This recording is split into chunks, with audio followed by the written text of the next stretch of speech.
maju untuk memproses. Jadi dari segi pengacara tetap beranggapan bahwa ini tetap bisa berhasil. Berarti masalahnya akan kebawa ke ranah hukum ya, Bu? Akhirnya ke ranah hukumnya.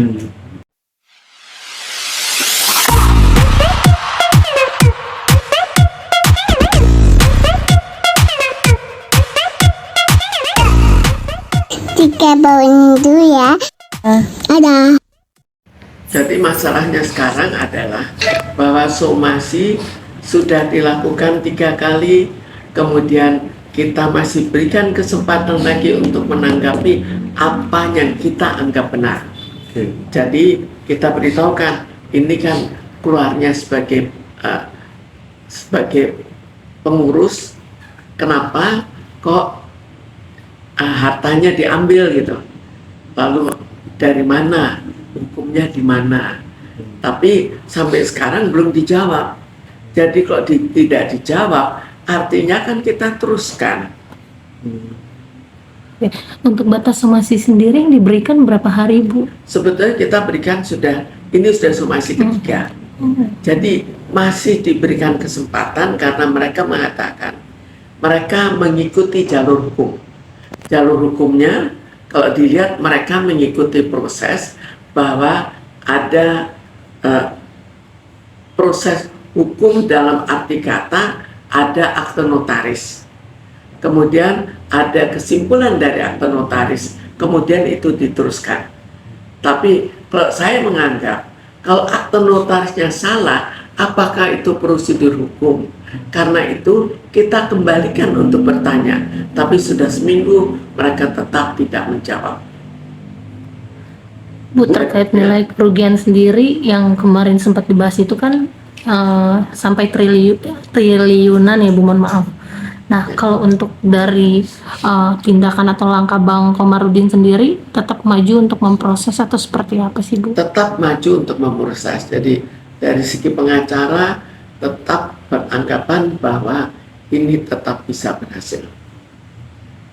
Berarti masalahnya akan kebawa ke ranah hukum ya, Bu? Akhirnya ke ranah hukumnya. Untuk komunikasi sendiri ke pihak sana, ke pihak dari mertua Nikita Willy. Jadi dari mereka kan saya sudah sangat lama tidak berkomunikasi, sehingga ya sekarang juga ternyata tidak ada komunikasi. Jadi tidak ada misal menelpon, menanyakan atau apa, itu tidak ada. Untuk somasi ketiga ini berarti tidak ada komunikasi, Bu? Ya, Tetap. jadi somasi ketiga diberikan lewat pengacaranya bahwa mereka mengikuti prosedur hukum. Tapi karena itu yang mereka anggap prosedur hukum kan masalah akte notaris. Karena itu kita kembalikan, ini masalahnya tidak ada apa. Jadi masalah utama dari kita adalah keluar sebagai pengurus. Kenapa kok hartanya diambil? Itu. Kenapa kok saham saya di Bluebird juga ikut hilang? Tinggal bagaimana mereka menjawab. Bu, Tapi tetap belum dijawab. Bu, sedangkan akte itu atas nama siapa, Bu? Kalau begitu? Akte itu atas nama si Lestiani. Jadi ceritanya saya mundur sebagai pengurus. Kemudian secara diam-diam tanpa mengajak saya dibuat akte notaris.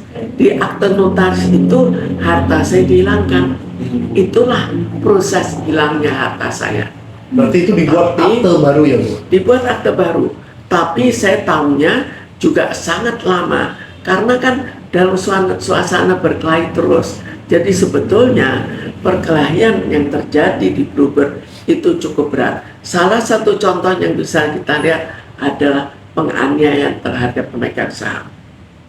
Contoh lain yang belum saya kemukakan adalah masalah rencana penculikan terhadap saya. Yang lain lagi, kenapa penangkapan polisi ke saya hanya karena perbuatan tidak menyenangkan. Kok bisa? Tapi itulah fakta-fakta yang membuat situasi cukup mengerikan.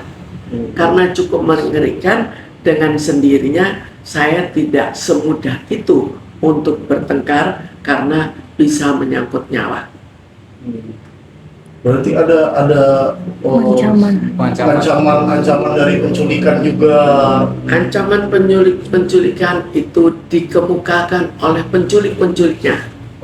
Jadi penculiknya akhirnya kecewa. Setelah 1 tahun tidak berhasil, mereka dipecat. Padahal gajinya tinggi sekali. Tapi mereka mengatakan, kita kan sudah berjuang dengan segala risiko. Kenapa begitu mudah dilepas? Kemudian mereka membuat suatu pernyataan di depan notaris. Sudah cukup kuat atau tidak? Dan ada notulen rapat lagi. Itu ada notulen rapatnya. Dengan segala target apa? Kalau tahu targetnya mungkin akan kaget. Tapi nanti itu belakangan lah kita kemukakan. Supaya bisa sekaligus kita bongkar apa yang terjadi. Bu, ya. Kalau boleh dipercepat untuk masalah ini akan lari ke ranah hukum, itu kapan Bu sama Bang Komarudin kalau boleh? Saya anggap secepatnya, jadi mungkin dalam 1-2 minggu. Bu, tapi untuk komunikasi dari pihak pengacara sendiri hanya sebatas mengikuti prosedur hukum saja, tidak ada lebih pembahasan lain seperti itu? Jadi pertama mencoba untuk berdamai.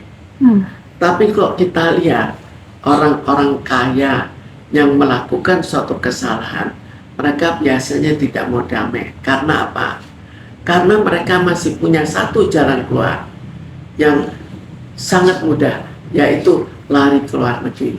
Kan cukup banyak kan, coba kita lihat. Jadi mereka tetap banyak di antara konglomerat mencoba untuk misalnya membayar hakim, tidak berhasil, lari ke luar negeri, kan aman. Bu, terkait tadi kan Ibu bilang sempat mengundurkan diri dari pengurusan. Pengurus. Iya. Saya sebagai wakil direktur, saya minta mundur. Saya bukan lagi wakil direktur. Tapi kenapa kok harta saya diambil gitu? Kenapa kok dianggap sama? Kan itu suatu yang berbeda sekali. Tapi di saat terakhir itu masih mendapatkan hasil. Oh, gaji tidak dibayar. Jadi sebetulnya mereka itu saya nilai keterlaluan. Itu pun mereka mau kejar-kejar saya terus. Kan saya lama-lama juga ya marah juga kan. Ya ini salah satu kemarahan saya. Tujuh menit.